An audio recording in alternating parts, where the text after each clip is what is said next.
Bonjour chers élèves, aujourd'hui nous allons travailler ensemble un exercice relatif à l'organisation de l'approvisionnement.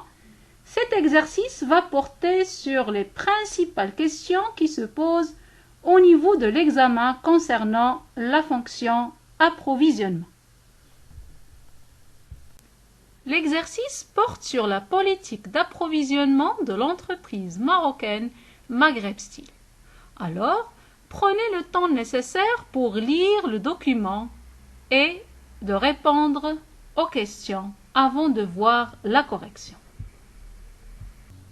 Dans la première colonne, on doit préciser les sources d'approvisionnement, c'est-à-dire indiquer la provenance des matières achetées par l'entreprise.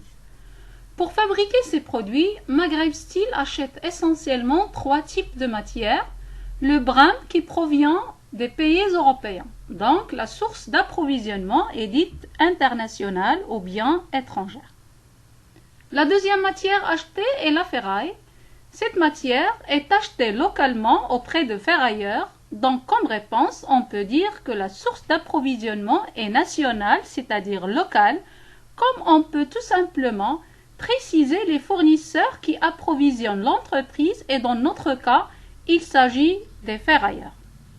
Concernant la troisième matière, c'est-à-dire le HBI, elle est achetée auprès de fournisseurs situés en Libye et en Russie, et donc la source d'approvisionnement est internationale. La deuxième colonne à remplir est relative à la part des achats en 2014, et pour cela, il faut passer premièrement par le calcul du total des achats. Après calcul, on trouve que l'entreprise a acheté 342 759 tonnes en 2014. Et pour calculer la part relative, il suffit de diviser la quantité partielle, c'est-à-dire la quantité de chaque matière, par le total et multiplier par 100. Pour le brame, on va obtenir 28,09%. De la même façon, on va calculer la part relative de la ferraille qui est de 61,49% et pour le HBI c'est 10,42%. Vous pouvez prendre 2 chiffres après la virgule et arrondir pour trouver un total équivalent à 100%. Dans la deuxième question, il nous est demandé de représenter graphiquement la répartition des achats selon la nature des matières achetées. À ce niveau, je tiens à préciser que la représentation graphique est l'une des questions les plus fréquentes dans l'examen national. Le plus important est le choix judicieux du graphique qui va représenter parfaitement les données. Dans notre cas, nous devons représenter la structure ou la répartition des achats et nous avons plusieurs choix de graphiques. Le premier est le diagramme circulaire qui va permettre de mettre en évidence la part de chaque matière dans le total des achats. Pour représenter ces parts, on doit bien sûr les transformer en degrés et ce en multipliant chaque part par 3,6. Voilà notre graphique.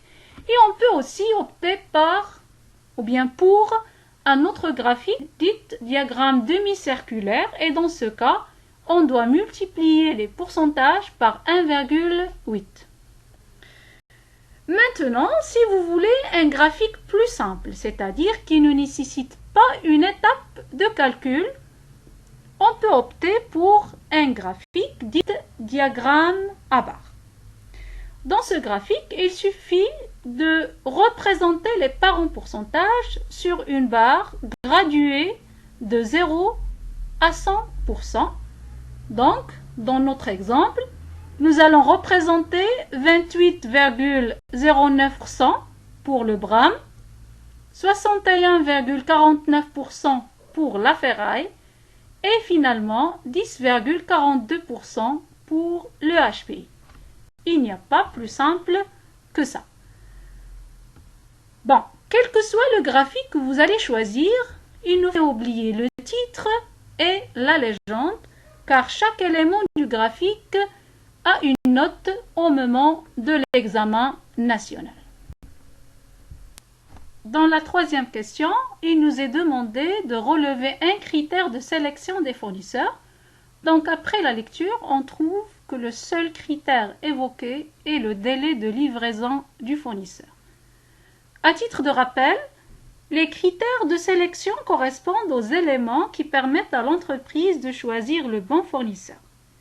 Il peut s'agir du prix, par exemple, de la qualité, du délai de paiement, du délai de livraison, des réductions accordées, bref, tout élément qui permet à l'entreprise un choix pertinent du fournisseur qui va présenter bien sûr les meilleures conditions. Donc, à ce niveau, je vous invite comme d'habitude à bien mémoriser vos cours pour pouvoir répondre à ce genre de questions.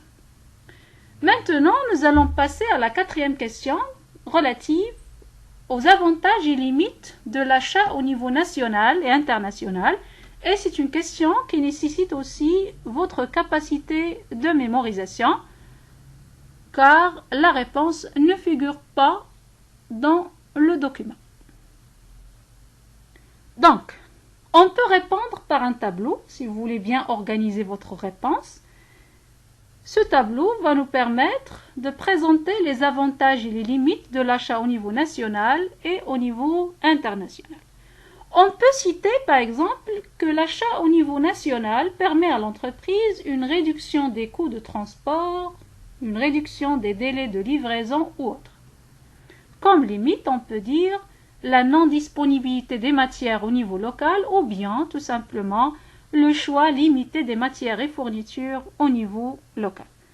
Concernant l'avantage de l'achat au niveau international, on peut dire la disponibilité des matières, le large choix des matières, des marchandises et des fournitures, et comme limite, on peut dire augmentation des coûts de transport et délai de livraison lent.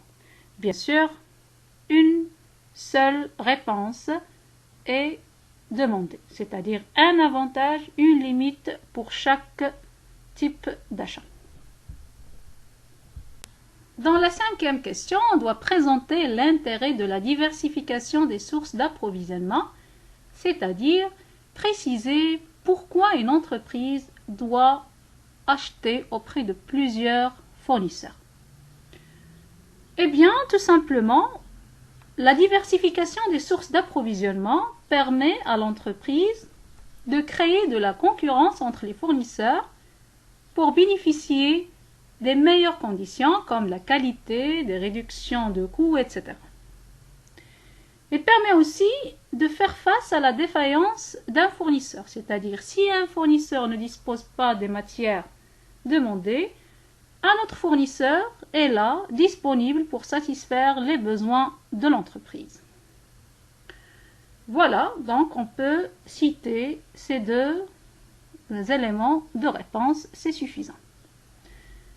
Concernant le mode de production de Maghreb Steel, selon la contrainte commerciale, donc avant de répondre, je tiens à préciser que l'entreprise ou bien toute entreprise a la possibilité soit de produire pour le stock ou bien de produire à la commande. Donc pour savoir quel est le mode de production adopté par Maghreb Steel, on doit lire le document pour trouver les éléments de réponse. Donc après lecture du document, on trouve que l'entreprise adopte le mode de production pour le stock car elle détient un stock de 40 jours pour les produits finis. Voilà, donc il produit pour le stock et non pas à la commande. Comme avantage de ce mode de production, on peut dire la disponibilité immédiate des produits, la bonne répartition de la production dans le temps et comme limite, on peut citer l'augmentation des coûts, notamment les coûts de stockage, et le risque de mévente, c'est-à-dire que l'entreprise risque de ne pas vendre les produits qu'il a fabriqués d'avance. C'est la fin de cette vidéo. Je vous souhaite une bonne révision et une bonne chance pour les examens.